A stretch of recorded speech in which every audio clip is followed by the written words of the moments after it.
ganda, di ba? Kaso, intro pa lang parang nailagay ko na lahat ng videos na na-record namin sa biyahe na to.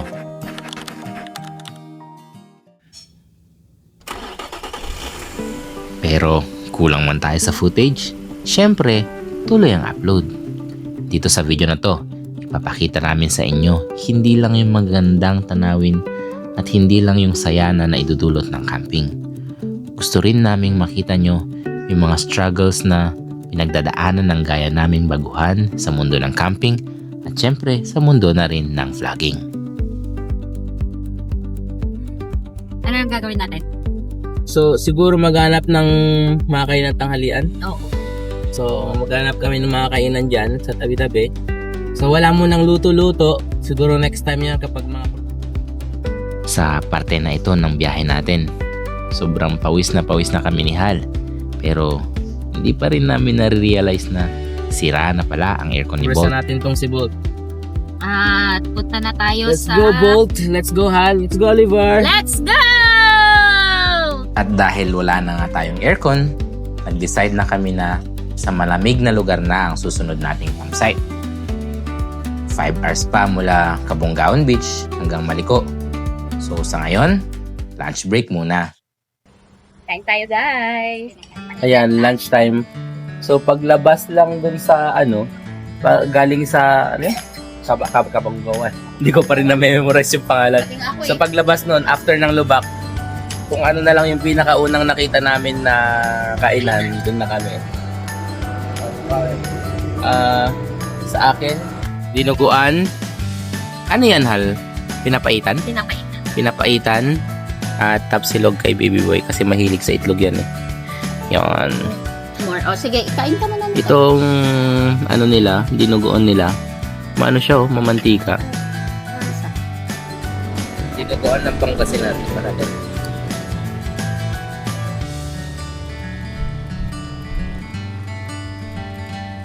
Masarap talaga.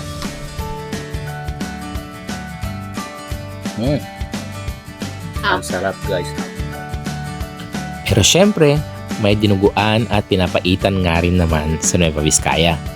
Pero sobrang nagustuhan naming mag-asawa itong version na ito ng mga taga-Pangasinan. Yung kaklase ko na ng taga-Pangasinan. Sinasabi. Iba daw. Matapos ang tatlong hirit ng kanin, ang napakahabang kwentuhan namin tungkol sa mga plano namin tungkol sa aming munting camper van. Tumuloy na kami sa daan kasi hahanapin pa natin ang ating susunod na campsite. Sarating na kami ng tuktok. Wala kaming nadaanan na parang possible na na may ispatan na papagkampingan. Nagtingin kami ng sa internet dun sa Christine campsite, parang allowed yung allowed ang mga sasakyan. Actually, pwede naman kami matulog sa tabi-tabi pero iniisip ko yung safety namin. So, gusto ko dun sa may mga nagka-camping. Tingnan nyo ang maliko sa gabi.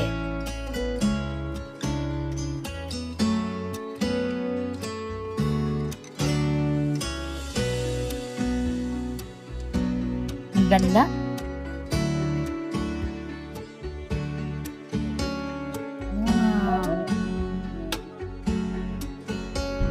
Yun nga yung may wedding kanina, Christina's campsite. Sa totoo lang, pangatlong beses na naming dinaanan tong Christina campsite na ito. At hindi na sana kami nahirapan kung marunong kaming magtanong. Mga introvert mo naman ang bigla-bigla na lang mag-decide mag-vlog. Kaya ang outcome, kung hindi awkward ang footage, ang daming hindi nakukuhanan dahil nauuna ang hiya.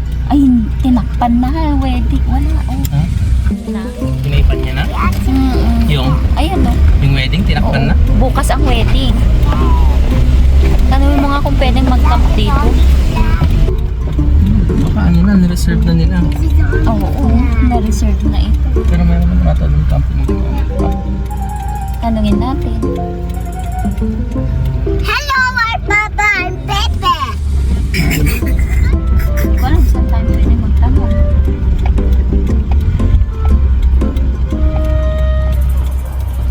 Baka de-decoratean na ito bukas. Papi, Papa. pwedeng kausapin. May nakakamp naman dun eh. Papa. Doon oh, baka nandun yung caretaker. Saan pwede kausapin na ito? I like Papa. I want. I like what? Place. Walang pwedeng kausapin. Nagkukon na naman yung pagiging introvert namin. Tara, mama tayo. Hello, I'm Pepe. I'm going to. So, mukhang may mga nag-camp dito. Mukhang ito ang magandang spot para sa amin. Papa. Hi, I think we're gonna camp here. We'll see. We'll see. Let's try to look for the person in charge. Finally, lumagpas kami. Marami kaming dinaan ng campsite. Puro pakiramdam hanggang sa nag-YouTube kami. Nag-YouTube at nakita namin Ginaw. may isang Facebook post na sabi Papa.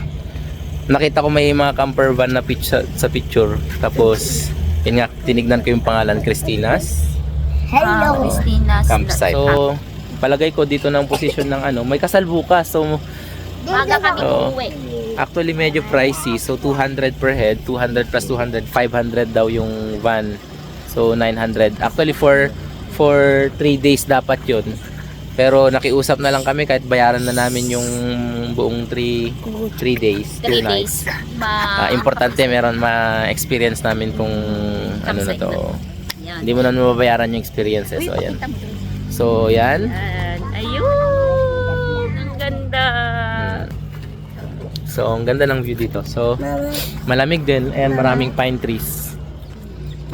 So, ayan. Ito ang magiging bakuran namin ngayong gabi. So, setup time! Habang nilalabas at sineset up namin ng mga gamit, si Haring Araw, dahan-dahan namang binabawi ang liwanag na pinahiram.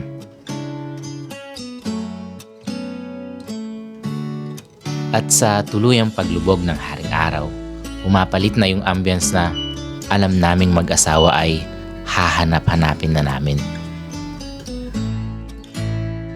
Yung tipong simpleng pagsaing, pagluto ng ulam, paghugas ng plato o pag-igib ng tubig, parang nagiging maliliit na adventures. Sa bahay, paulit-ulit at nakakapagod na gawain. Pero dito sa camping, nagiging parte sila ng storya at memorya na hindi natin makakalimutan. Itsura ng setup namin, simpleng-simple lang. Mesa, upuan. So yun, kung titignan nyo yun, napaka na mas maliit na super ganito. comfy naming higaan. Isang mas maliit. Mas maliit lang. Huwag na yung ganyang kalaki. Okay lang din naman ganyang kalaki. Yan, pwede na siguro yan. Nakailang dagdag ako ng tubig. Hindi kami talaga sanay magluto ng kanin. Kasi talaga kwan. Sa takip kasi inubin Ito, wala rin kasing takip. Ito, pinantakip ko. Okay naman na nung tinakpan ko. Naging okay naman. Tignan nyo, sa sobrang ginaw dito. Nagluluto ka, hindi uminit yung hawakan na bakal.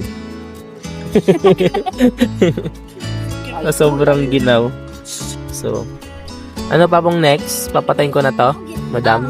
Magbasa ko ng kusina. Next daw, magluluto ng kusino. Yang pork kusino by Pampanga. Pampangasit ba? Ay, No, CDO. CDO. Oh, CDO, baka naman. Alam nyo, sa mga susunod, hindi na, may sabaw na yung iluluto ko kasi malamig pa ang wag ganito, wag dry yung ulam. Paghahandaan ko na yung mga sa susunod namin na lakad. Bibili na ako talaga ng pagkain na pangluto, panglaban, gano'n. Abangan nyo yung mga next na gamit ko rin. Nice. Hindi lang siyang may paabang, ako din. Parang hindi mo marirealize kung ano yung mga kulang hanggat di mo susubukan. Oh, parang sa buhay. Parang sa buhay. Parang sa buhay. So, ano yung importansya mo nung tayo nagsama? Hindi mo marirealize kung anong kulang sa akin hanggat di mo ako sinusubukan. Hindi mo ma-realize kung anong kulang sa'yo hanggat di mo. At, alam mo,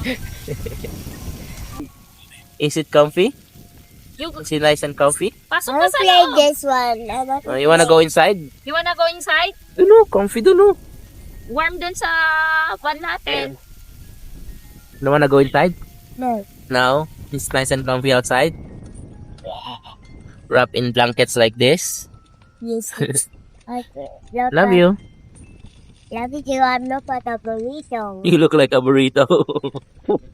Frankie, give me this one for me, Pop. No, no. Ay, sorry. That is a Lola Liger. Sa Dynamite. Ang tagal ko na hindi kumain ng ganito. Eat. Oo. Ako rin. Oh, ba't di ka nagluluto ng ganito? I'm sorry. Na kasi sa Ate Sheila, masarap kasi yung ganito ng Ate Sheila. Sarap ba? Sarap na. You love me? Yeah. Nakapag-settle na kami. So, sa labas sobrang ginaw pero dito comfortable na yung temperature. So, siguro makatulog kami ng mahimbing ngayong gabi. So, bukas siguro enjoy lang namin ng konti yung view dito ng siguro hanggang 10 o'clock. Tapos, bebiyahin na kami ulit. So, that's it. Good night. Lights off na tayo. Good night.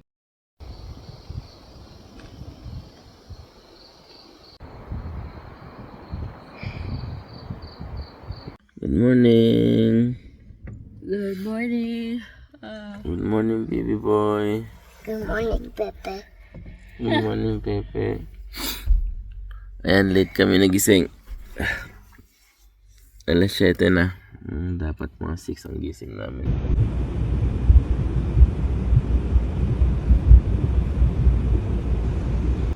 Ayan, kakape muna. Tapos siguro, ewan ko, magabiyahe na siguro mamaya-maya. Binago ko yung posisyon ng sasakyan kasi nanggagaling doon ang hangin. Kaya para ma-shield kami ng konti, binago ko. Mainit na kape sa malamig na umaga. So, nandito kami ngayon sa hacienda namin for one night. Hacienda Cristina. Ayan. Tignan nyo rin yung view. Diba? Tapos maririnig mo lang, kagabi marinig mo lang yung huni ng mga kuryat. Kuliglig. Huni ng kuliglig. Tapos ngayon, huni ng manok. Oh, di ba? May manok.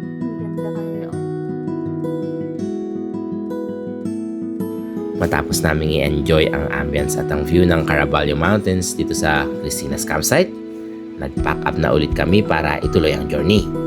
3 oras northeast ng Maliko, matatagpuan ang susunod nating stop, ang Banti Falls ng Bambang, Nueva Vizcaya. Mga likuan. Wala nang ibang likuan to.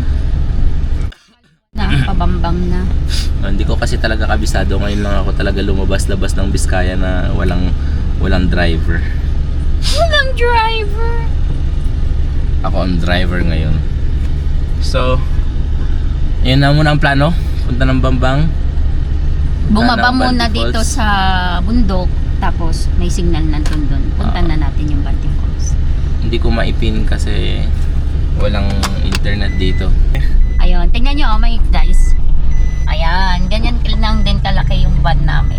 Ayan. Yan, magkakasya ang ilan? 1, 2, 3, 4, 5, 6, 7, 8, 9, 10. 10 sila sa maliit na van, guys. So, Ngawit kong ngawit. ngawit kung ngawit. Pero at least, di ba? Oo, at least makakarating. So, let's go! Let's go! Tara, go! Laban na naman si Bolt.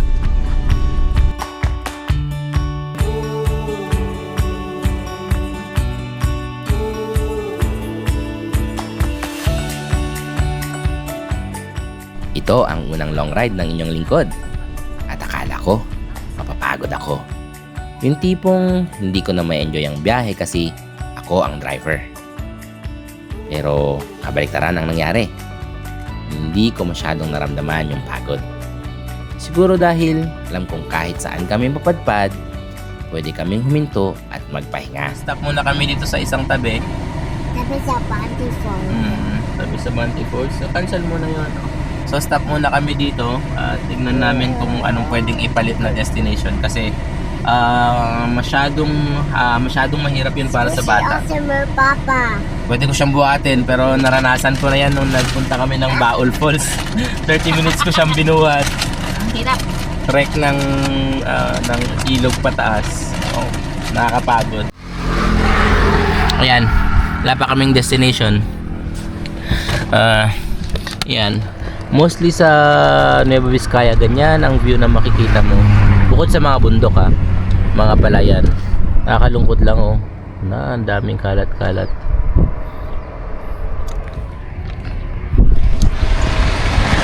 Ayan, sa kabilang side ganyan. Tabing highway kami ngayon. Total wala pang destination. Niloadan ako ni Mrs. Higa muna ako at mag-search ng destination namin. Medyo napagod din ako mag-drive. So So, maghanap ka na at ako magdadrive mamaya. ikaw magdadrive? Oo. Kaya ko naman. O siya daw mag-drive at ako naman ang hilata. Baka makatulog ka. Ayaw nga pala, Hanap muna ako ng destination namin. Wow! Binigyan niya na yung phone. Ganit talaga ng baby boy namin. So, ayun, nakapili na kami ng kapalit ng Banti Falls. Pupunta kami ngayon ng Edralin Falls sa Antutot, Barangay Kasibu. Barangay Antutot sa Kasibu. So, tara na. Ang cute ng pangalan Barangay Antutot. Antutot. So, balik na. So, balik Balik na. na ang drive Sabi ko ako yung Drive, magdadrive pero inaantok pala ako kasi nga uminom ako ng gamot kagabi. So, tara. Punta tayo ng Barangay Antutot. I-google mo muna. I-map.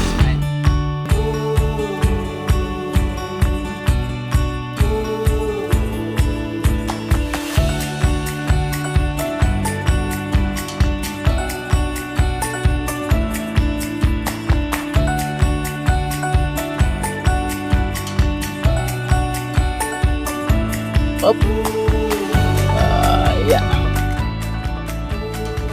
Parang sasayad tayo dyan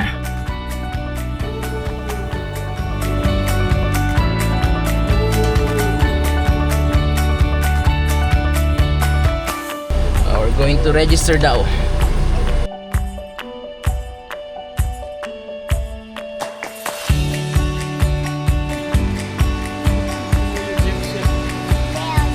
Dadalo.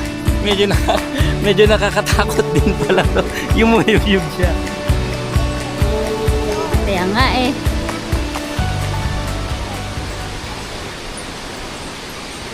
Pagtitingin sa baba. Ay! Nakakatakot siya. Wait lang.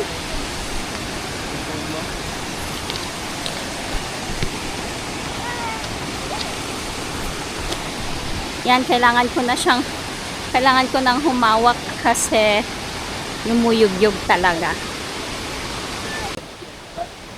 How can you guys will not look down? Yun ito, look down. Wow. Ayun. Nakakalula yun. Yan ang hilo. Kulay lang. Okay. Sementado naman. So short walk lang talaga siya. Mamaya-maya nandun na siguro tayo sa magandang view. So, ayan parang pinaka-welcome sign niya. Edralin After ng Falls. Yan. O, go. Walk. Pa, I'm going up. Walang ginawa namin. Kasi ang tagal na namin nagsa-search. Hindi kami parang hirap mag-decide. So sabi ko na lang kay ChatGPT, mag-recommend siya ng mga falls na pwedeng puntahan na walang gaanong trek kasi may dala kaming bata. Ayun, isa ito sa mga niya. Pangalawa sa list ito. Meron yung isa pero nalagpasan na namin. O yung isa, Sa Imugan. nilagpasan namin sa Imugan. Sayang. Wala rin palang trek yun.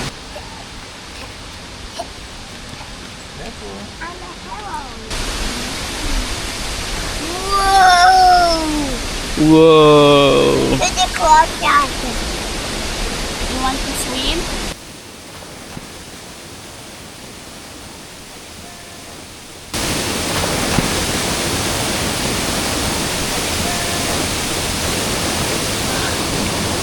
Grabe ang lamig.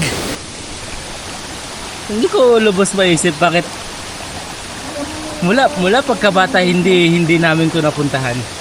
Dahil taga dito kami pinanganak sa Diskaya. Kami ni Mrs. Galing na ng Thailand, galing na ng Singapore. Ako nakapaglibot-libot na rin. Pero yung mga beauty ng sariling bansa hindi napupuntahan. Sariling probinsya pa hindi napupuntahan. Ang ganda. Ang daling puntahan tapos ang ganda. Siguro kapag sobrang init sa Solano, babalik kami dito. Yayayain ng family. That's why you asked me. Look, what is that? What is that? It's a fish. Is it a fish? Ding ding ding ding ding ding ding ding. It's going. Yay! Is there another one for me? Okay. That's okay.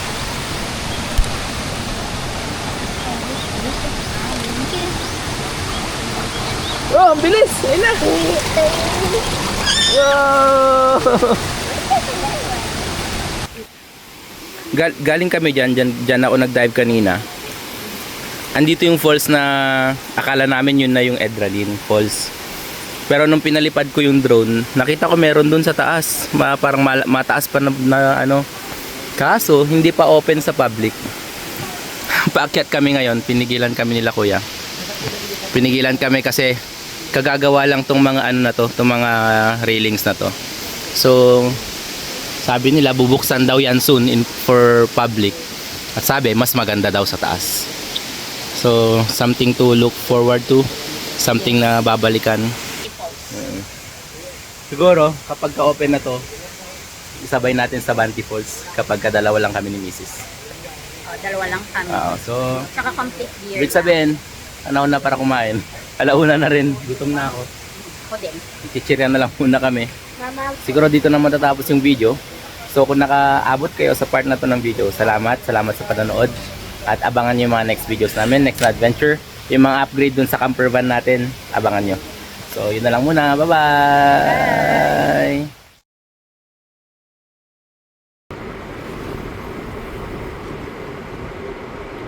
Visit ka. Yung shortcut. Tarantado ka.